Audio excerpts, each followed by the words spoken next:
Vous êtes à l'abreuvoir de l'actualité à toutes et à tous. Bonsoir, bienvenue.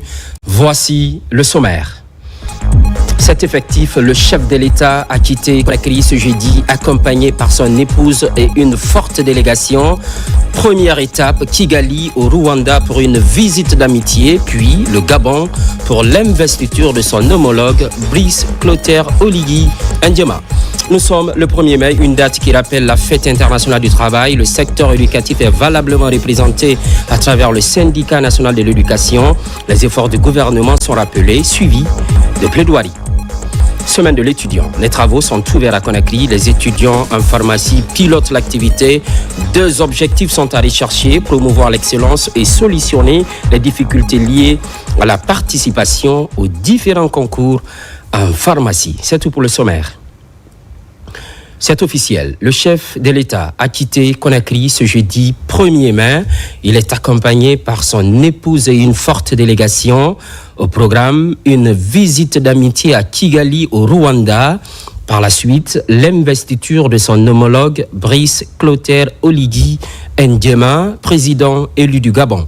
À l'aéroport international Ahmed Sékou Touré, plusieurs personnalités étaient au cérémonial de départ. Aboubakar Kamano de la presse militaire. Bénéficiant de la confiance de ses pairs ainsi que de nombreuses personnalités de renom à travers le monde, le président de la République de Guinée, son Excellence le général Mamadi Doumbouya, demeure une figure centrale des grands rendez-vous à l'échelle continentale et mondiale. Le chef de l'État, accompagné de la première dame, Madame Lauriane Doumbouya, et d'une importante délégation a quitté Conakry ce jeudi 1er mai 2025 à destination de Kigali, au Rwanda. Par la suite, le chef de l'État assistera à la cérémonie d'investiture de son Excellence M. Brice Clotaire Oligui Nguema, nouveau président élu de la République gabonaise, prévu ce samedi 3 mai 2025. À cet effet, de hautes personnalités civiles et militaires se sont réunies à l'aéroport international Ahmed Sékou Touré pour assister au cérémonial de départ du chef de l'État. Parmi elles figuraient notamment des membres du CNRD dont la haute hiérarchie militaire et paramilitaire, le président du CNT Dr Dansa Kourouma, le premier ministre chef du gouvernement Amadou Ouriba, le ministre secrétaire général de la présidence le général Amra Kamara, le ministre directeur de cabinet de la présidence de la République Djiba Diakité, des membres du gouvernement, des conseillers à la présidence, ainsi que des représentants des institutions nationales et internationales. Au bas de la passerelle, les autorités présentes ont rendu les honneurs mérités au président de la République, son Excellence le général Mamadi Doumbouya.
Ainsi, l'avion présidentiel transportant le chef de l'État a décollé de l'aéroport international Ahmed Sékou Touré à 10h35 temps universel en direction de Kigali au Rwanda.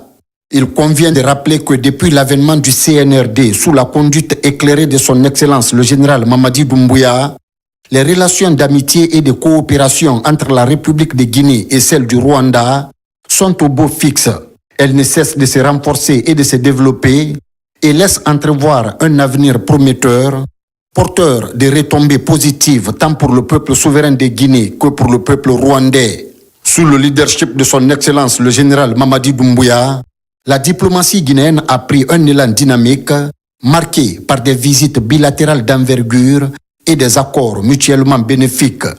La visite actuelle du président de la République chez son homologue rwandais et celui du Gabon s'inscrit dans cette dynamique et augure d'une coopération encore plus fructueuse entre Conakry et ses deux républiques sœurs.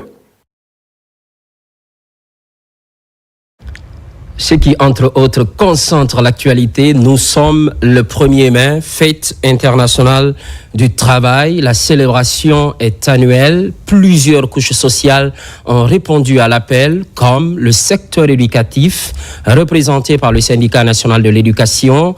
Les efforts du gouvernement sont reconnus, des plaidoiries également formulées pour une meilleure condition de travail. Mariam Kamara. Ils sont mobilisés à l'occasion de la Journée internationale du travail.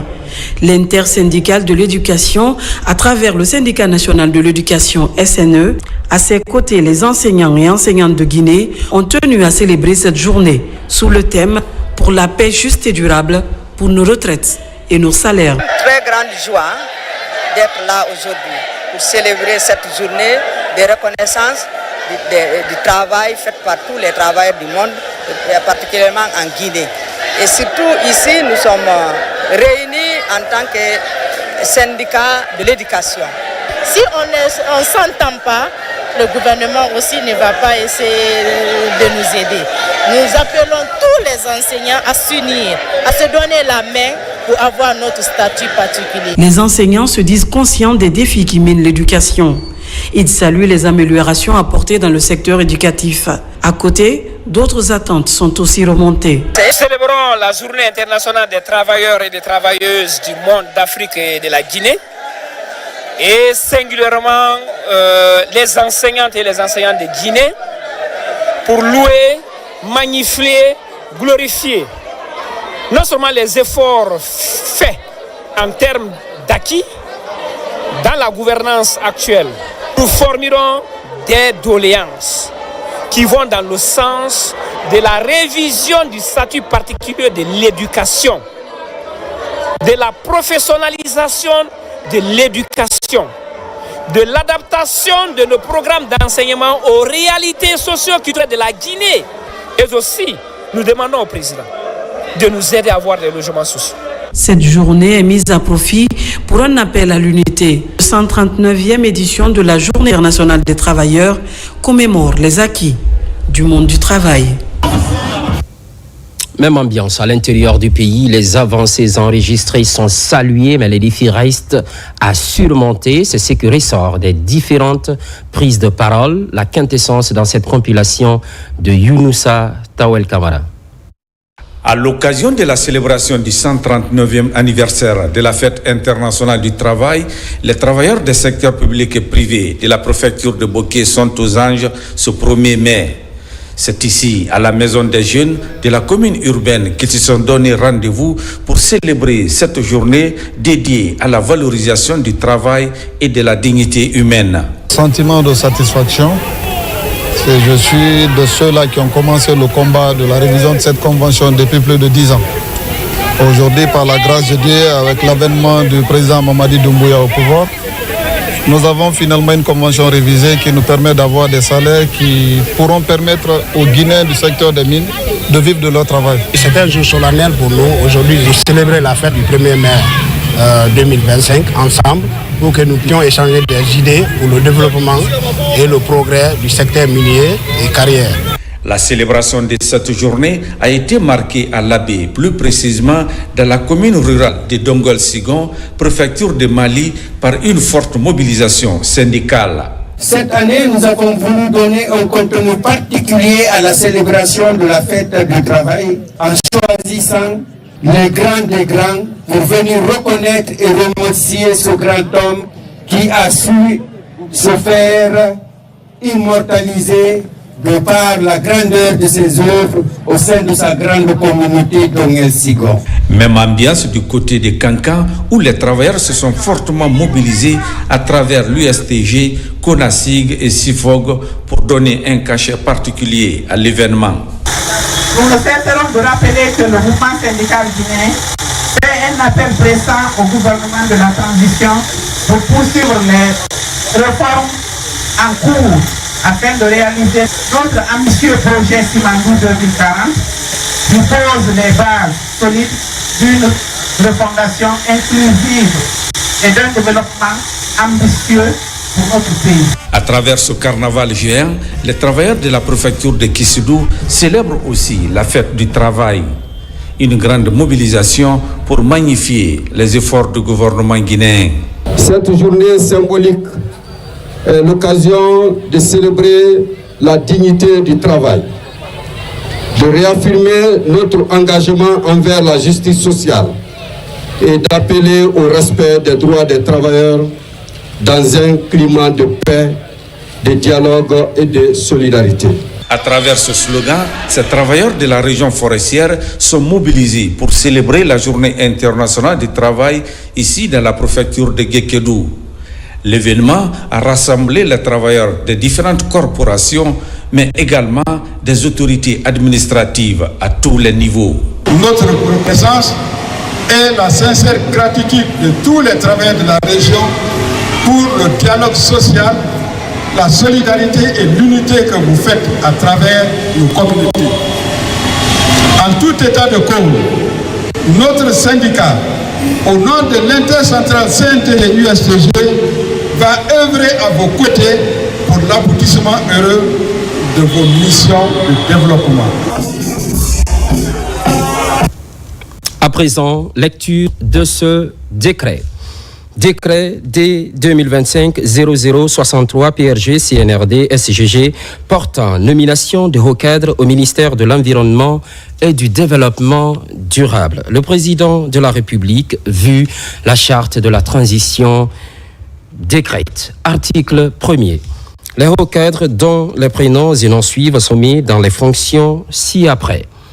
En directeur général de l'Agence guinéenne d'évaluation environnementale, AGEE, Messieurs Saïdou Cissé, spécialiste des questions environnementales. 2. Directeur général adjoint de l'Agence guinéenne d'évaluation environnementale, Messieurs Aboubakar Silla, précédemment chef de service instruction et recevabilité de l'Agence guinéenne d'évaluation environnementale. 3. Secrétaire exécutif de l'autorité nationale désignée du Fonds vert pour le climat, Monsieur Mamadou Ouribari, précédemment chef de cellule planification au Bureau de stratégie et de développement BSD du ministère de l'Environnement et du Développement durable. 4. Directeur national des forêts et de la faune, Messieurs Ibrahima Siré Cissé, précédemment chef du département mobilisation de recettes et évaluation technique au Fonds de développement et du capital naturel FECAN. 5. Directeur national adjoint des forêts et de la faune, sous-lieutenant Daouda Diallo, précédemment contrôleur de section. 6. Directrice générale de l'Office guinéen du bois, Madame Odia Kamara, précédemment chef du département marketing à l'Office guinéen du bois, OGIB. Article 2. Le présent décret qui abroge toutes dispositions antérieures contraires prend effet à compter de la date de sa signature et sera enregistré et publié au journal officiel de la République, Conakry, le 1er mai 2025, signé Général Mamadi Doumbouya. Le 1er mai, fête internationale du travail, les 13 centrales syndicales participent à cet événement annuel. Le bilan est présenté et l'engagement reste maintenu pour une justice sociale. C'était en présence des membres du gouvernement. Aïssata Marshall. La Journée internationale du travail est l'occasion de célébrer la classe ouvrière et de reconnaître l'importance et poursuivre les luttes pour les droits de travail, l'équité et la justice sociale. Cette année, en Guinée, c'est le stade général Lansana Conté de Nongo qui a accueilli les milliers de travailleurs venus de divers secteurs d'activité. Les responsables des 13 centrales syndicales réunis au sein du mouvement syndical guinéen et des autorités. Un rendez-vous incontournable de diagnostic et de plaidoyer en faveur de l'amélioration des conditions de vie des travailleurs. À ce grand rassemblement, le mouvement syndical guinéen a présenté son cahier de charge portant sur plusieurs points. En dépit de certaines avancées significatives obtenues ça et là par le biais du dialogue social, il est à constater qu'il reste encore des sujets très brûlants. Le manque d'emplois sûrs et attractifs pour résorber progressivement le chômage massif et endémique des jeunes diplômés, la rétention des informations relatives aux indices de l'emploi, les bas salaires qui ne répondent plus au coût de la vie à cause de plusieurs facteurs endogènes et exogènes incontrôlables, devenant une véritable catastrophe dans le milieu des travailleurs et travailleuses. La célébration de cette année intervient dans un contexte de profondes réformes visant à garantir un emploi décent, avec la révalorisation salariale et des pensions des retraités.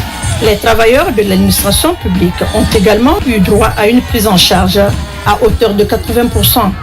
Le ministre du Travail et de la fonction publique, qui reconnaît le droit des revendications syndicales, rassurait que le gouvernement restait engagé à améliorer les conditions de travail en s'appuyant sur une réforme de l'administration et le renforcement de la justice sociale. Aujourd'hui, nous nous rassemblons pour célébrer ce jour exceptionnel. Je veux dire ici, travailleuses et travailleurs de Guinée, que vous êtes l'âme de la nation. Quant aux employeurs de Guinée, vous êtes les artisans de notre développement économique. Ensemble, vous êtes le socle sur lequel repose l'avenir de notre chère Guinée. Le Premier ministre Amadou Ourouba a lui aussi honoré de sa présence cette célébration témoignant à l'importance accordée par le gouvernement au monde du travail. Il a exprimé sa reconnaissance envers tous les travailleurs guinéens. Amadou Ourouba a réaffirmé la volonté de l'exécutif à poursuivre les réformes sociales et a appelé à l'unité des partenaires pour bâtir une Guinée plus juste, plus équitable et plus solidaire. C'est l'occasion pour moi, au nom du président de la République, le général Mamadi Doumbouya, de vous féliciter, de vous encourager et de vous dire que nous sommes reconnaissants pour votre capacité à maintenir un climat de paix et d'apaisement qui permettent pas à pas de construire la transformation économique et sociale de la République de Guinée. Cette célébration du 1er mai 2025 se présente ainsi comme un moment fort d'écoute, de dialogue et d'engagement mutuel. Pour les travailleurs de Guinée, elle symbolise l'espoir d'avancées concrètes en faveur de leurs droits et leurs conditions de vie.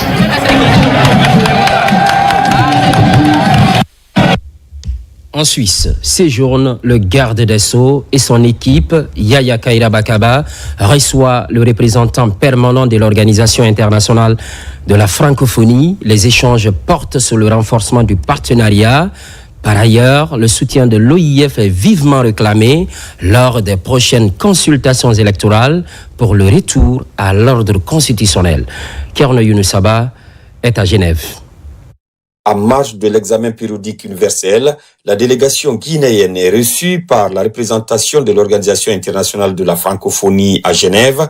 La rencontre porte sur l'amélioration du partenariat entre Conakry et l'OIF, Le garde des Sceaux, ministre de la Justice, sollicite de l'organisation un appui à un moment crucial où la Guinée est engagée dans la voie du retour à l'ordre constitutionnel. L'OIF, qui comme toujours nous a ouvert ses bras, nous a accueillis avec chaleur et nous continuons à remercier l'OIF. Nous avons cette échéance qui arrive à grands pas et à laquelle l'OIF n'est pas étrangère.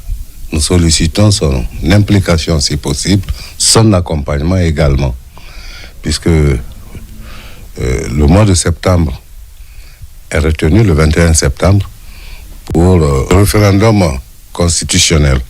Donc, même en tant qu'observateur, l'OIF est attendu et sera la bienvenue sur le terrain. Ici, l'Organisation internationale de la francophonie se montre satisfaite des progrès réalisés par la Guinée. Nous venons ensemble de travailler sur l'examen périodique universel qui est là aussi un mécanisme important et qui montre les progrès qui ont été accomplis par le pays au cours des 4 dernières années, celles qui précèdent le précédent cycle de l'examen périodique universel. On a vu comment très concrètement ces progrès s'étaient effectués et l'ensemble des pays membres des Nations Unies ont pu constater ces avancées, ont pu également formuler des recommandations pour la suite. Donc il vient d'y avoir un moment extrêmement intéressant, extrêmement important. Et nous aussi, nous remercions profondément la République de la Guinée pour son engagement au sein de la francophonie. À Genève, le ministre de la Justice et des Droits de l'Homme poursuit ses rencontres. Yaya Kairaba et sa suite sont en quête de partenariats solides en vue de la promotion des droits de l'homme et de l'amélioration qualitative de notre système judiciaire. Hors du pays toujours, enrôlement dans les ambassades. À Madrid, précisément, c'est la course pour l'obtention des pièces d'identification. L'ambition est affichée, le personnel diplomatique veille au grain, une procédure rendue facile grâce à la digitalisation. La famille Ba fait partie des premières bénéficiaires. La carte du bébé est disponible. Makemezo est sur place. L'ambassade de Guinée au Royaume d'Espagne est la plus jeune des représentations diplomatiques guinéennes en Europe occidentale. Un consulat érigé en ambassade en 2013. Parmi les activités pratiquées ici, la délivrance des documents consulaires est une priorité. Le bébé Mariam, âgé d'1 mois à peine, a déjà une carte biométrique. Je suis venu ce matin pour l'enrôlement de mon enfant qui a été né ici en Espagne. Ça, pour moi, je n'ai pas rencontré de difficultés. Ça a été très facile et très rapide. J'ai pu faire son carte consulaire et l'enrôlement du passeport. J'ai reçu le récépissé et j'espère pour retrouver le passeport le plus vite possible. Avec la digitalisation, le travail va vite et sans bousculade. Une liste est établie et tous les rendez-vous se passent en ligne. Seul bémol, la falsification des données de la part des compatriotes et le retard dans la réception des documents. Le problème que nous rencontrons ici, c'est nos compatriotes qui ont changé la date de naissance, ou ils ont changé déjà le nom. Ils avaient déjà un passeport biométrique bien avant en Guinée. Et une fois ici, ils veulent demander l'asile. Ils diminuent leur âge. Donc, c'est des problèmes que nous avons rencontrés et que ça fait que le passeport ne vient pas, ça a été bloqué. Et 126 demandeurs, nous avons envoyé au ministère en Guinée, mais jusqu'à présent, on n'arrive pas à recevoir même un seul passeport. Et ça nous pose assez de problèmes. Et nous continuons aussi à recevoir des Guinéens qui sont dans les mêmes situations. L'ambassadeur Framoui Mara a sous sa juridiction diplomatique le Royaume d'Espagne et la République de Malte. Il gère plus de 14 000 Guinéens. Notre souci, on est prêt, on est pressé pour recevoir cette équipe parce qu'il y a une date butoir. On ne veut pas être taxé de négligence. Nous attendons à tout moment ces appareils pour nous y atteler. Dans sa feuille de route, le respect des lois du pays hôte et la disponibilité du personnel au service des compatriotes sont les messages de tous les jours du diplomate guinéen. Retour au Bercail et on prend la direction de Kissidougou, supervision de l'enrôlement biométrique. Le ministre secrétaire général du gouvernement rencontre les populations. C'est une forme de sensibilisation sur les avantages liés au recensement. Le message semble bien compris, l'objectif est clair, réussir le processus. Falilou Diallo. C'est une tournée marathon que mène le ministre Kamano dans le Kisifaramaya. Au total, 12 sous-préfectures ont été visitées par le ministre général du gouvernement. Il s'agit pour lui de s'assurer du démarrage, mais surtout du bon déroulement des opérations de recensement biométrique.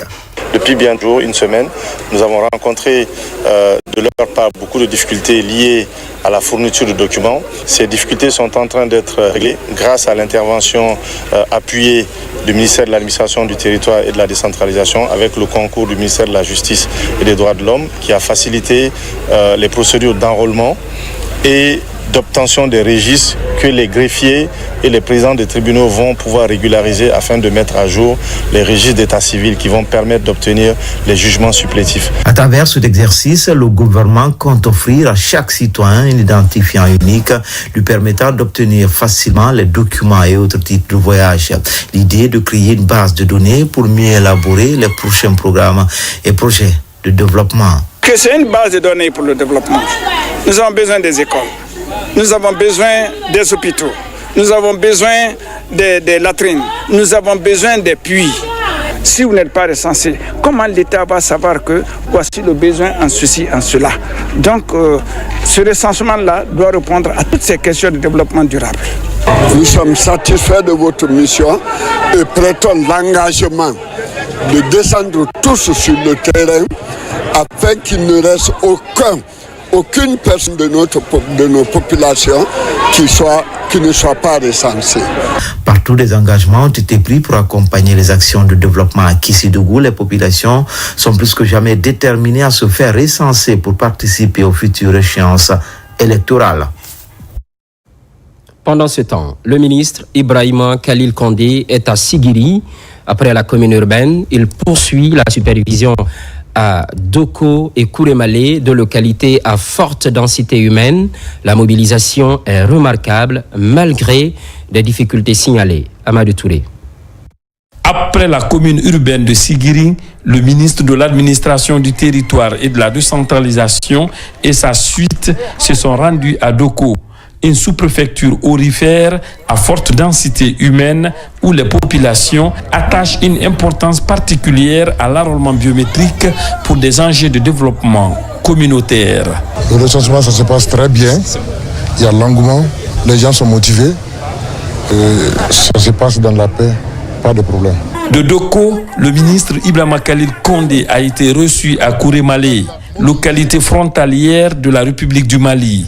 Comme à Doko, le ministre de l'Administration du Territoire et de la Décentralisation a apporté dans la langue du terroir les informations portant sur ce programme de recensement, les avantages, avant d'écouter les doléances des populations. Nous avons pris l'engagement que toute la population de Kourémalé serait recensée pour avoir un bon numéro. Parce que nous qui sommes à la frontière, si nous n'avons pas de papiers, vraiment ça nous fait peur.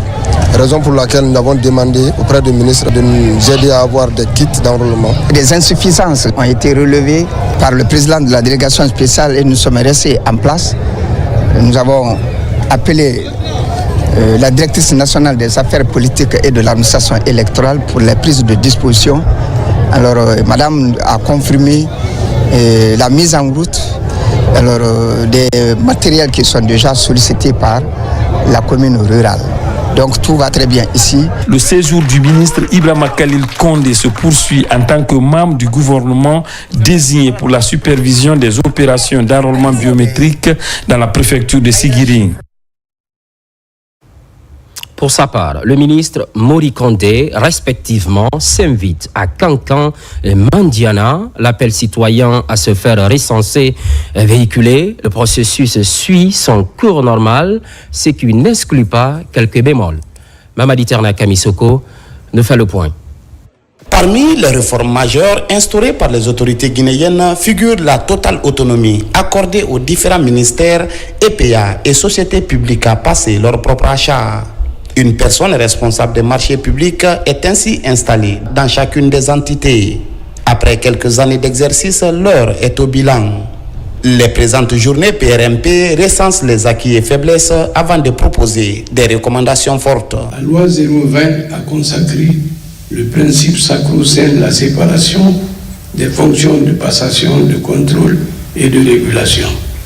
La loi 028 a attribué aux autorités contractantes la totale autonomie de la passation des marchés publics pour les services techniques compétents dont la composition et les missions ont été précisées dans le décret 031. En notre qualité de membre du Conseil de régulation de l'ARMP et à l'occasion de l'examen des recours, il nous est donné de voir concrètement la prépondérance du rôle des PRMP auprès des autorités contractantes. Il apparaît au fil des nombreux contentieux que l'efficacité du processus de la passation des marchés publics dépend en grande partie de la place que nos autorités contractantes accordent au respect des missions qui incombent au PRMP. Optimisation du système de la commande publique, défis et enjeux est le thème central qui réunit ces acteurs clés de la passation des marchés publics. La plateforme digitale de gestion de la commande publique a démarré. Donc j'invite tous les acteurs, en l'occurrence les PRMP, à s'y intéresser et à inscrire tous les plans de passation afin de leur validation. C'est l'occasion pour moi de remercier l'ensemble des participants pour leurs engagements à améliorer notre système de passation des marchés publics qui doit être considéré comme baromètre de la gouvernance. En effet, le thème central de ces journées concerne l'optimisation du système de la commande publique. Ce thème est d'actualité car la commande publique est un instrument de politique publique permanente. Cette importante activité de l'autorité de régulation des marchés publics ARMP vise également à clarifier les rôles de passation, de contrôle et de régulation des marchés publics. C'est justement Mamadi Ternakamisoko, mais sur la rencontre des responsables des marchés publics. Vous venez de le voir en image. Il est question d'assainir le processus de la commande publique. Soutien des initiatives présidentielles. À Doko, dans la préfecture de Sigiri, les populations se mobilisent massivement.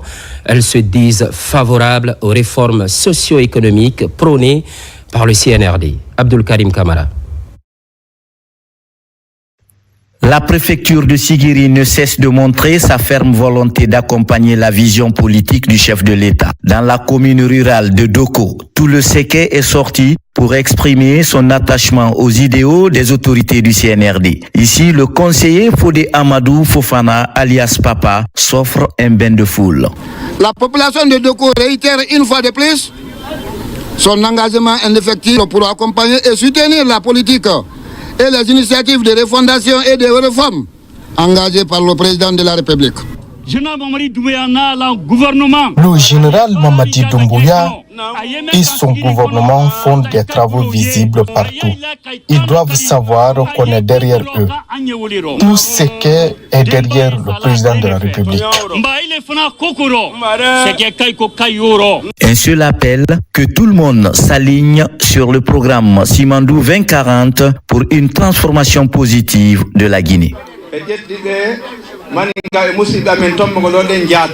Les Malinqués de Tombogo sont mes hôtes depuis plusieurs années.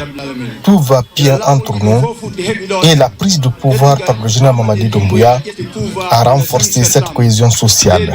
La coordination forestière à Ségué tient à vous remercier pour la libération de notre cher papa, Moussa Dadis Kamara.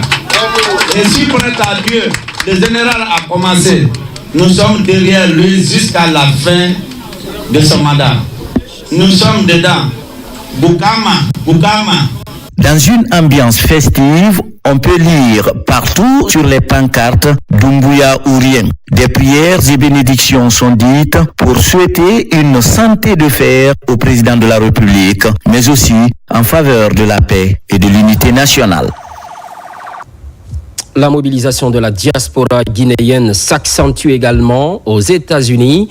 Un mouvement citoyen dévoile ses intentions en faveur du chef de l'État. La structure fondée par une compatriote se propose d'accompagner la politique de refondation. Daouda Bangoura, Martin Fansinaduno. Loin de son pays, la diaspora guinéenne des États-Unis d'Amérique fait preuve d'un engagement remarquable en participant activement au rayonnement des actions présidentielles. Ce sont des femmes et des hommes qui évoluent désormais au sein d'un mouvement dénommé COSAMAD, Comité de soutien aux actions du général Mamadi Doumbouya. Nous sommes réunis aujourd'hui pour assister à la naissance d'un mouvement porteur d'espoir, un mouvement destiné à soutenir les actions du général Mamadi Doumbouya. Il vous souviendra qu'en République de Guinée, depuis plus de 60 ans que nous avons accédé à notre indépendance nationale, à la souveraineté, il y a des projets qui dormaient dans les tiroirs.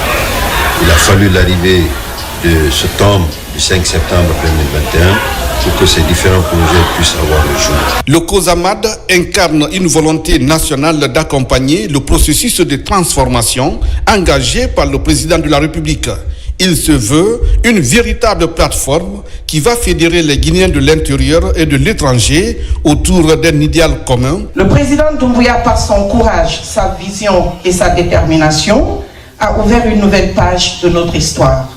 Il a su redonner confiance à une nation blessée, raviver la flamme de la dignité et poser les fondations d'un avenir plus juste. Le président de la République a un programme d'unité pour la Guinée, rassembler les Guinéens. Du 5 septembre à ce jour, le pays est en chantier. Il s'agit également de promouvoir une citoyenneté active, de cultiver une compréhension approfondie des enjeux, des acquis du président général Mamadi Doumbouya auprès des jeunes et des acteurs de la société civile, de défendre les principes de bonne gouvernance prônés par le gouvernement et le président de la République et d'œuvrer pour une Guinée unie, prospère et respectée sur la scène internationale. Semaine de l'étudiant, c'est l'un des titres de cette édition. Les travaux sont ouverts à Conakry. Les étudiants en pharmacie pilotent l'activité. L'objectif recherché est double, promouvoir l'excellence et attirer l'attention des autorités sur les difficultés liées à la subvention des étudiants afin de participer aux différents concours en pharmacie. Mohamed Lamine Kamara pour plus d'enseignements. C'est une semaine de l'étudiant guinéen qui ouvre ses portes ici à l'université Gamal Abdel Nasser de Conakry. Elle est initiée par l'association des étudiants en pharmacie de Guinée.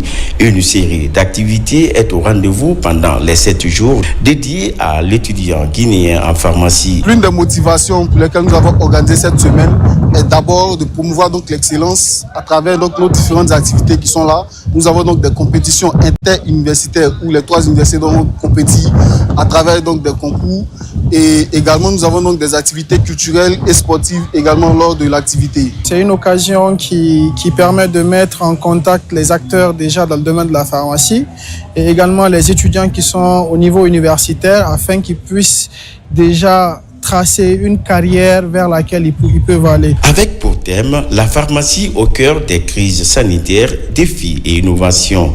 L'organisation d'une telle activité réjouit les autorités à plus d'un titre. Ça a été une matinée d'échange entre nos étudiants et nous. Une matinée d'orientation, surtout pour eux.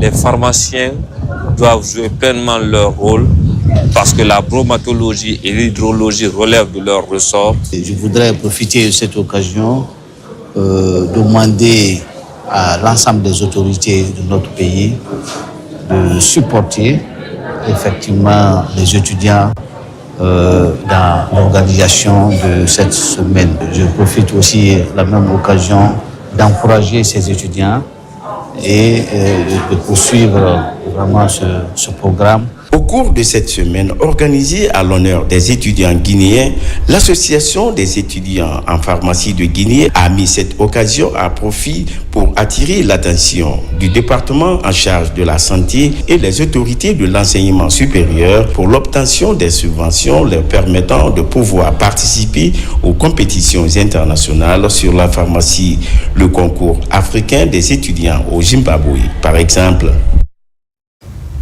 Immense perte dans la ville aurifère. Le Djeli Tomba a tiré sa révérence. Mamoudou Kouyaté est décédé des suites de maladie. Il était le président de l'association des Djeli Tomba. Sa famille ainsi que sa structure lui ont rendu les derniers hommages. Ali Badara Kondé revient sur le film de la cérémonie. La grande cour de Djeli Tomba, ici à Sigirine, témoin de plusieurs grands événements, était encore remplie des communicateurs traditionnels. La traditionnelle rencontre de cette année est dédiée à l'hommage rendu au président de l'association des Djeli Tomba, Mamoudou Yo Kouyaté, récemment rappelé à Dieu par suite de maladie au mois de septembre dernier. Si Yo Kouyaté est décédé, les griots n'ont rien fait qu'à le récompenser. Parce que depuis les anciens présidents des griots de Djeli Tomba, c'est Yo Kouyaté qui ont célébré toutes leurs cérémonies. Et quand Yo Kouyaté aussi est décédé, on est obligé aussi d'appeler tous les griots de l'Afrique pour venir récompenser Yo. Et en donnant aussi la reconnaissance à le gouvernement. Yo Kouyaté, pour la première fois qu'il est tombé malade, c'est l'État qui a pris en charge Yo Kouyaté de l'amener en extérieur. Quand il est décédé, on l'a ramené encore en Guinée, donné encore une vol spéciale, prenez son corps et envoyé à Sigiri. C'est Général Mamadou Doumbouya qui a tout initié, donc on ne peut pas finir de le remercier. Le Djeli Tomba est cette incarnation des Djeli ou des griots, longtemps considérés comme des véritables gardiens de l'équilibre social de la cité. Ce rôle lui a été confié à eux depuis la rencontre historique de Kouramfoga en 1234. Les Djeli sont venus de partout en Guinée, notamment et de la sous-région, au Mali, Sénégal et Gambie. C'est de venir et représenter l'ensemble des griots du Mali à la cérémonie traditionnelle, coutumière et funéraire du décès du chef des griots de la Guinée, Feu Yo Kouyaté, et pour faire des bénédictions, être aux côtés de nos frères de la Guinée, pour qu'ensemble faire des prières, mais conformément à nos valeurs traditionnelles. C'est une manière aussi de prouver l'union, l'entente, la solidarité entre les griots du Mandi. C'est notre chef griot Yo Kouyaté qui a tout fait, qui a tout donné à son pays, qui a servi son pays. Ça nie toujours. C'est un homme de Dieu. Il a toujours s'est sacrifié pour le développement de Sigiri. Donc aujourd'hui, au nom de M. le Président de la République, le général Mamadi Doumbouya, je ne fais que remercier tous ceux qui ont fait le déplacement pour toute la Guinée pour venir aujourd'hui à Sigiri pour ce sacrifice-là. Au-delà des prières pour le repos de l'âme du président Djeli Tomba, Feu Mamadou Yo Kouyaté, la tradition est respectée. Les danses telles que le kokoba qui n'apparaît que pour des grands événements. Certaines voix s'éteignent, d'autres émergent. Ainsi va la vie. L'actualité évolue en Guinée, notre paradis, terre de richesse et d'innovation. Constante fidélité à toutes et à tous. À très vite.